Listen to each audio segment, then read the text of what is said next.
He's the tallest leader of Karnataka politics, and he's decided to stay away from electoral politics but has been actively campaigning for the BJP. Joining us is Mr. Yeddyurappa. Sir, thank you so much for talking to CNN News 18.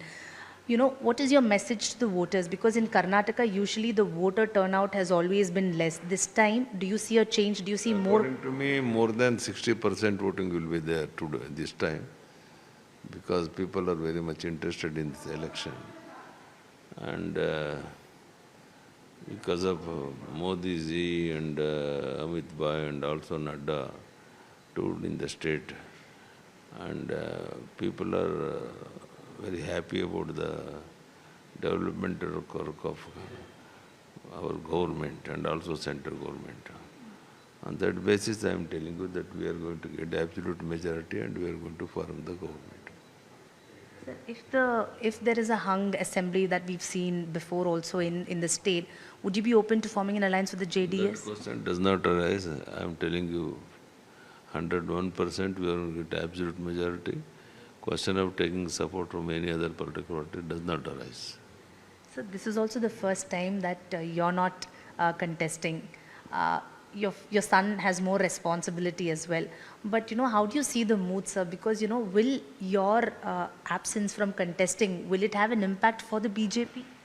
Not at all, because long back I have taken decision and also I resigned for chief ministership, and also I told long back that I am not going to contest for assembly election. And I am active in politics and toured in the entire state. And my son is contesting from here because of people also forced him to contest.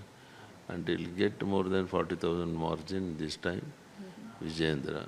And also, according to me, we are going to get absolute majority in the state and we are going to form the government without anybody's support. Sir, will anti-incumbency really have an impact? Because that's There what is the no Congress question of anti-incumbency because my government has given very good programs, and also SC/ST reservation also helped us a lot.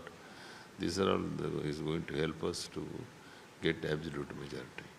And will the Lingayat community, back you? Because, you know, that the Congress has also spoken about how... Lingayat community, I have requested them to support BJP because 101% they are going to, more than 90% Lingayat community people are going to support BJP. There is no doubt about it. Thank you so much for talking to CNN News 18. With camera person Saravana, this is Purnima Murli for CNN News 18.